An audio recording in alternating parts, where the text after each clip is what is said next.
Welcome back to County Connection. For the next couple segments, we are lucky to have one of our partners from the state, Megan Castle from CDOT. Welcome, Megan. Thank you. Megan is here to talk about some winter operations and some exciting things happening on I-70, which is great. And then it gives us access to Denver and off further to the West Slope, but can sometimes be something that makes you tear your hair out. Sure.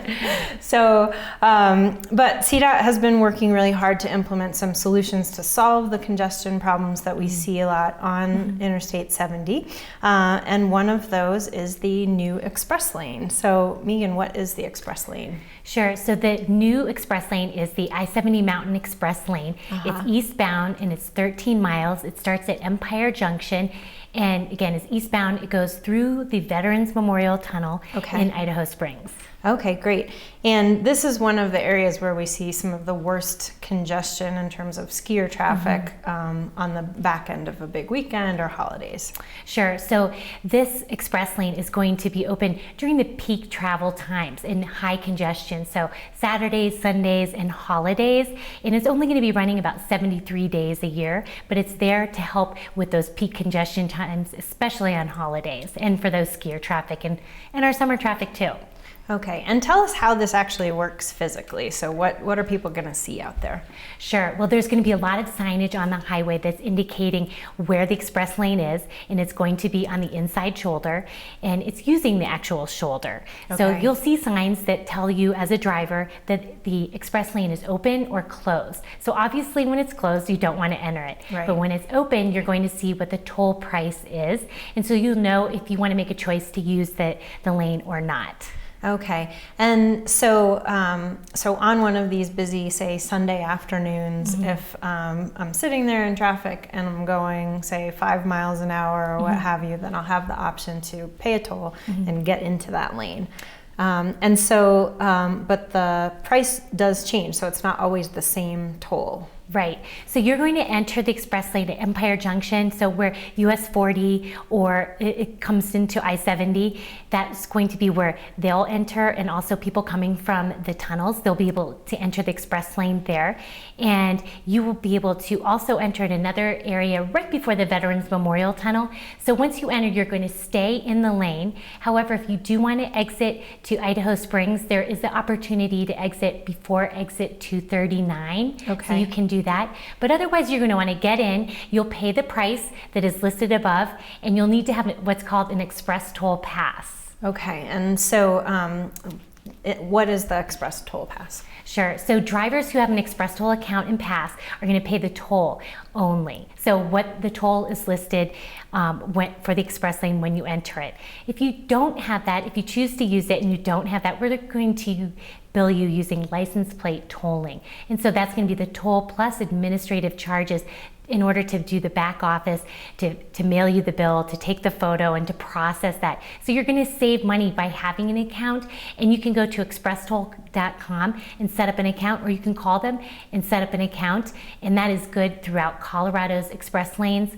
They're already on US 36, I-25, and they'll be expanding throughout the metro area. You can also use them on the toll roads, such as E-470 and Northwest Parkway. Okay, great. And so for folks who already have the transponder, then they don't need to get anything separate to be able to use this tolling on I-70. Right. So if you already have an express toll account and pass, so whether you have a sticker pass, which allows you to travel for just paying the toll price, or if you have what you're referring to as this transponder or a switchable HOV transponder. So what that does is it allows you to travel for free where it's allowed.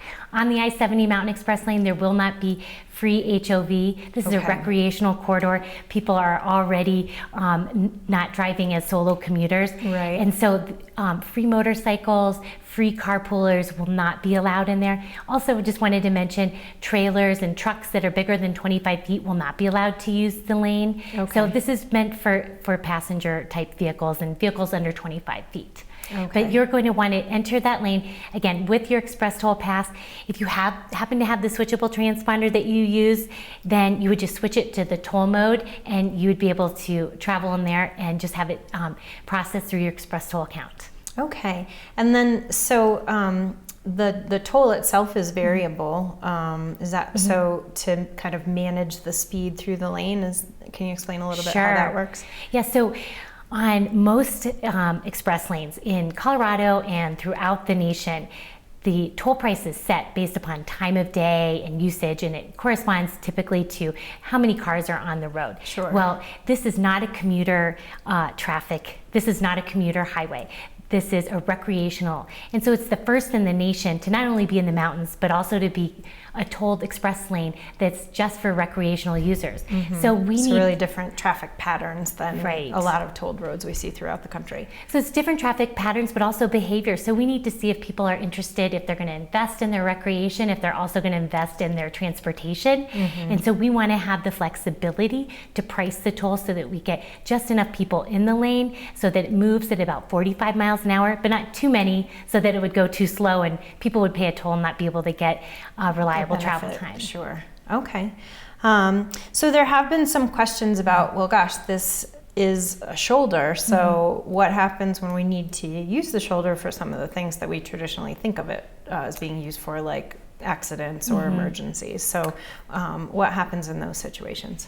So CDOT's worked with the emergency responders to develop incident management plans.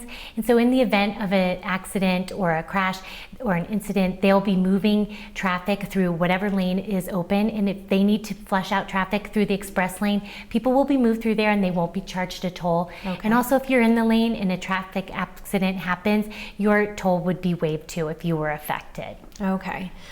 So safety trumps everything else in those sorts of emergencies. Yes, absolutely. CDOT is very focused on safety. We are using the shoulder, so there's a 1 foot shoulder in some spots for this.